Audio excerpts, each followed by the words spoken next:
to another episode here today, y'all. I am so glad you're here. We have our guest. Should she even be a guest anymore? She's here all the time. Maybe not. Yeah, no, maybe you should just work here. Anyway, we have Migdalia Bonilla here from the podcast Life with Migdalia. Now, shall we begin? Yeah. Amazing. Can you recall a time when criticism or contempt quietly slipped into your relationship? How did it affect you? I think a lot of those times, like when you're upset or just like mad, you have the habit, or just people in general have the habit of not thinking before they say something. So it kind of just like saying something that you don't mean in a time of anger, and those things happen. Honestly, sometimes I'm a little passive aggressive, which I have been working on, but it's just one of those things that you acknowledge and then you catch on a lot after they happen. It has its way of sneaking in every so often, and I just have to get better at catching it for sure. Right. Yeah. No.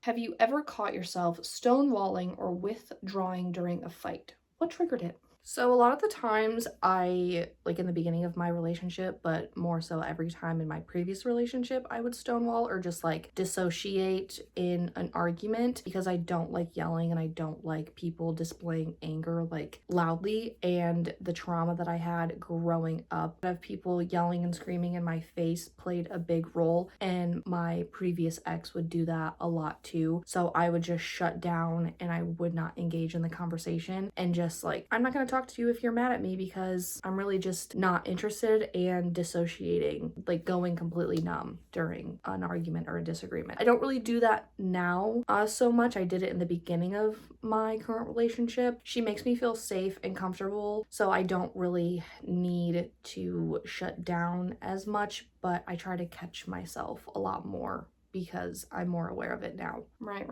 yeah.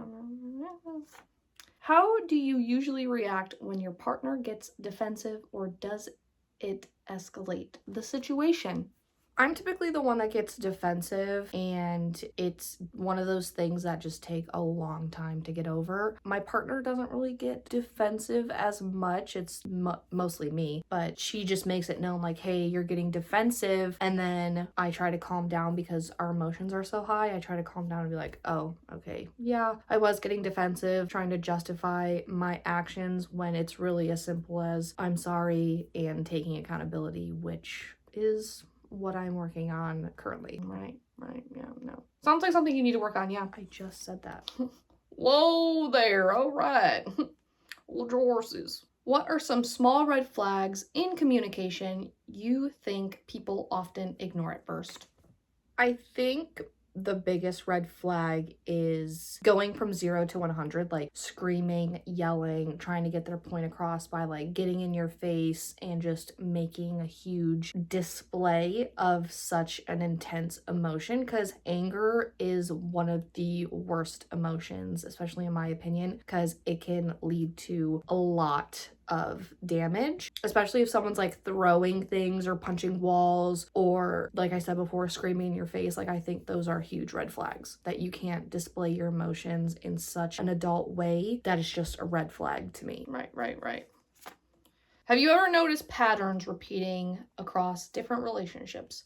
What did that teach you? The biggest pattern I saw was like me getting defensive and shutting down, like dissociating, going completely numb. So it made it more obvious in my current relationship of, damn, this really is something that I've been doing for the past, 3 relationships. So I really need to move on from this and work on it. So yeah. Right. Yeah. How did you stop a heated argument from turning into one of the horsemen behaviors? I think more so just taking a step back, breathing, counting to 10 before you say anything that you don't mean, or really getting your emotions in check and being like, okay, this doesn't have to escalate anymore. We can handle this. It's fine. And typically that helps my relationship move on. Like even this past week, I was like taking a breather. I was like, okay, yes, I'm sorry. Like I did not mean for it to come off that way. Right. Atta girl. Yeah. What's one strategy you use to repair things after a conversation goes sideways?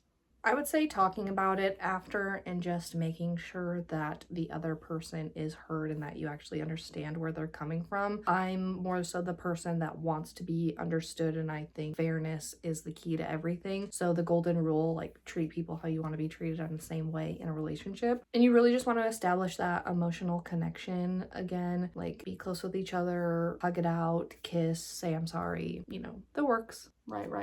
No, yeah, right. Well, that's all for today, folks. I hope you have a fantastic weekend, and we will see you next time.